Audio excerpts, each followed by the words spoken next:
Assalamualaikum warahmatullahi wabarakatuh. Saya Muhammad Afiq Ahmad Muslim akan membentangkan media sosial merupakan media memupuk perpaduan di Malaysia. Jadi plan kami terdiri daripada 5 orang, iaitu yang pertama Muhammad Wais bin Zainuddin, Faris Azri bin Razali, Muhammad Afiq Ahmad Muslim iaitu saya, Muhammad Fahmi bin Rosli dan Muhammad Nusaifah bin Muhammad Kamal. Saya akan membentangkan tentang pengenalan apa itu media. Media ini merujuk kepada alat komunikasi seperti internet. Sementara TV, radio dan surat khabar adalah contoh bentuk media yang lebih tradisional. Manakala bagi perkataan sosial pula merujuk kepada berinteraksi dengan orang lain dengan berkongsi maklumat dengan mereka dan menerima maklumat daripada mereka. Jadinya media masa ni atau lebih dikenali sebagai media sosial berperanan penting dalam usaha memupuk semangat perpaduan erat dan mengekalkan keamanan yang berurusan dalam kalangan rakyat Malaysia. Jadi frasa media sosial tersebut merujuk kepada laman web dan program yang menekankan komunikasi, input berasaskan komuniti, penglibatan, perkongsian kandungan dan kerjasama. Orang ramai menggunakan media sosial ini sebagai contoh untuk berhubung dengan rakan mereka, keluarga yang jauh, dan merapatkan hubungan antara rakan-rakan, jiran-jiran dan sebagainya.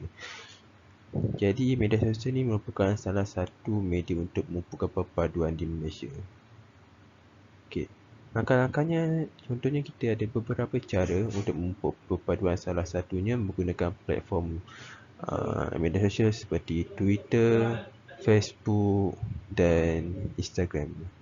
Sekian daripada saya. Assalamualaikum warahmatullahi wabarakatuh. Saya Faris Azri bin Razali daripada kumpulan 4 akan membentangkan kebaikan media sosial. Antara kebaikan media sosial adalah untuk pemasaran produk perniagaan. Platform media sosial membolehkan syarikat untuk memperkenalkan produk dan perkhidmatan mereka kepada masyarakat ramai, yang mana perniagaan boleh menggunakan kuasa rangkaian sosial untuk menstabilkan perniagaan ataupun mengaut keuntungan. Yang kedua adalah menarik perhatian pasaran. Rangkaian sosial membantu usahawan ataupun artis untuk menarik perhatian pengguna, terutamanya yang muda. Sebagai contoh, seorang pemuzik boleh mengaut keuntungan dengan mempromosikan lagu mereka di Facebook, di YouTube dan sebagainya. Dan daripada keuntungan mereka itu, mereka juga boleh mendermakan kepada mereka yang memerlukan. Seterusnya, keburukan media sosial. Antara keburukan media sosial adalah penyebaran berita palsu. Laman web ataupun forum sosial sering digunakan sebagai platform untuk menyebarkan fitnah dan berita palsu. Berita dan maklumat palsu juga dihantar melalui email dan diedarkan secara meluas untuk memalukan orang tertentu. Blog juga kadang-kadang digunakan untuk menyebarkan fitnah dan memecah belahkan rakyat Malaysia. Ancaman dan ugutan yang boleh menjejaskan keselamatan negara juga turut disebar melalui media. Keburukan yang kedua adalah penipuan dalam talian. Terdapat penipuan atau ia dipanggil scammer sejak kebelakangan dan pemalsuan media sosial, terutama penipuan terhadap mereka yang tidak mempunyai pengetahuan berkenaan penipuan media sosial dan juga terhadap remaja perempuan. Itu kerana mereka yang baru anda kenali melalui media sosial, mereka biasanya akan mengikut kehendak mana-mana rakan di media sosial. Assalamualaikum. Nama saya Muhammad Wais bin Zainuddin dan hari ini saya akan membentangkan cabaran penggunaan media sosial dalam memupuk perpaduan di dalam Malaysia. Yang pertama sekali ialah privasi terancam. Media sosial sering dianggap sebagai saluran komunikasi yang baik, walau bagaimanapun ramai daripada kami pengguna secara amnya tidak menyedari bahawa kerangkaian sosial tidak selalunya melindungi keselamatan dan privasi pengguna. Pengguna media sosial cenderung untuk berkongsi banyak dengan orang lain atau orang yang mereka percayai tanpa berhati-hati tentang terdedah kepada orang yang tidak dikenali. Yang keduanya ialah medium penyebaran dakwah buruk. Media sosial juga telah digunakan sebagai wadah untuk menyebarkan dakwah jahat, untuk menyesatkan pengguna agama lain atau ajaran sesat, memberikan maklumat palsu yang memihak kepada puak tertentu dan mewujudkan sentimen pengkauman tentang masyarakat berbilang kaum, imej negara dan pemimpin untuk memburukkan dan mencuba untuk menggulingkan kerajaan. Yang ketiganya ialah pengendapan, iaitu cyber stalker. Amalan buli cyber yang lebih berorientasikan seks bukan sahaja terhad kepada kanak-kanak tetapi juga kepada orang dewasa. Taktik biasa yang digunakan oleh pengintip cyber adalah untuk merosakkan enjin carian atau ensiklopedia, menjejaskan pendapatan, kerjaan, reputasi atau keselamatan mangsa. Yang terakhirnya ialah medium penyebaran virus. Ia merebak melalui penghantaran email seperti virus mutant, Melissa dan baru-baru ini virus CH yang menyerang sistem komputer sehingga melumpuhkan kebolehan komputer itu. Kesan serangan virus ini ialah memecah masuk ke sistem lain ataupun memecah masuk sistem asing tanpa hak, contohnya penyelewengan akaun bank. Itu saja, terima kasih. Nama saya Muhammad Fahmi dan saya akan membentangkan tentang langkah media sosial dalam memupuk perpaduan.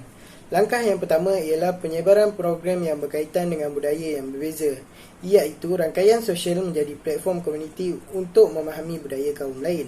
Dalam konteks ini, rakyat Malaysia akan mempelajari lebih lanjut tentang budaya masyarakat lain. Masyarakat boleh meraihkan hari istimewa bersama-sama. Ini akan membantu mengeratkan hubungan antara masyarakat pluralistik yang wujud di sini. Sebagai contoh, rakyat Malaysia boleh belajar tentang perayaan, makanan dan pakaian tradisional yang berbilang kaum. Justru akan wujud persefahaman antara masyarakat berbilang kaum dan dapat menambah pengetahuan tentang tradisi kaum lain. Langkah yang kedua ialah menyebarkan maklumat yang boleh menimbulkan kesedaran tentang kepentingan perpaduan. Media yang bagai tumbuh cendawan selepas hujan memainkan peranan sebagai pembawa maklumat bagi melatih dan menajamkan semangat masyarakat bagi mengelak perselisihan faham antara mereka. Perpaduan kaum juga berperanan dalam memperkasakan ekonomi negara melalui penglibatan semua kaum dalam kegiatan ekonomi. Dalam hal ini, kedudukan negara di seluruh dunia dapat dipertingkatkan dan Malaysia boleh dijadikan sebuah negara yang berbilang kaum, agama dan budaya kerana keharmonian dan kemakmuran antara kaum dan budaya adalah tonggaknya. Langkah yang seterusnya ialah mengadakan kempen atas talian, iaitu platform media sosial boleh mempromosikan nilai murni tentang kepentingan entiti kepada masyarakat. Justeru, dengan kempen dalam talian juga dapat mengeratkan lagi hubungan baik dalam masyarakat Malaysia. Bagaimanapun, memberi impak positif dengan menjalankan kempen ini dapat menangani isu etnik dan kaum yang berleluasa semakin banyak di rangkaian sosial. Langkah yang terakhir ialah menyiarkan video yang mempunyai nilai-nilai murni seperti drama atau video yang menerapkan nilai murni. Anda boleh menyampaikan semangat paduan, muhibah dan jati diri di kalangan orang ramai. Media sosial sepatutnya sering memaparkan lagu kebangsaan, ruangan kebangsaan, drama dan video yang menunjukkan kewujudan masyarakat yang berbilang kaum.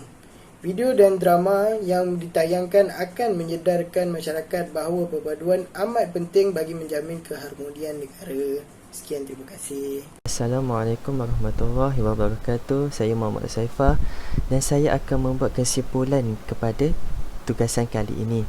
Sebagai penutup ataupun sebagai kesimpulan, kita boleh meneliti dari bawah ataupun daripada dasar bahawa media adalah wadah untuk membina hubungan etnik khususnya di Malaysia yang terkenal sebagai sebuah negara yang mempunyai masyarakat majmuk dan pelbagai etnik. Memetik peribahasa Malaysia seikat pinang bagai serai, ibarat perpaduan masyarakat Malaysia yang begitu erat dan tidak dapat dinafikan. Di sebalik kejayaan masyarakat Malaysia mencapai perpaduan itu terletaknya Peranan media membantu menyebarkan benih untuk menyemai. Tentang perpaduan dalam jiwa masyarakat Malaysia, kita boleh melihat media juga digunakan sebagai platform. Terutamanya kini, pelbagai platform yang menjadi keutamaan seperti Instagram, Twitter, YouTube, TikTok dan sebagainya. Platform ini menjadi tujuannya adalah untuk menjadi mempamerkan tradisi ataupun tradisi unik kepelbagaian etnik wujud bukan sahaja di dalam Malaysia tetapi di peringkat antarabangsa, di samping memastikan kelestarian tradisi ini supaya tidak reput di bawah hujan bukan dalam panas hujan. Media juga memberi sumbangan penting sebagai pembawa maklumat di semua lapisan masyarakat sama ada di luar bandar dan di dalam bandar. Kita juga dapat melihat bahawa medium ini adalah enjin untuk berinteraksi berbilang kaum yang sangat penting dalam hubungan etnik. Sebenarnya medium ini memberi impak positif dalam membina hubungan dalam masyarakat Malaysia, tetapi jika kita menyalahgunakan media ini, ia juga berpotensi menjadi musuh utama yang boleh memusnahkan ataupun memecah belahkan hubungan antara etnik di Malaysia, yang boleh membawa kepada rakyat Malaysia tenggelam. Kemusnahan tidak pernah dirasai oleh tamadun lain.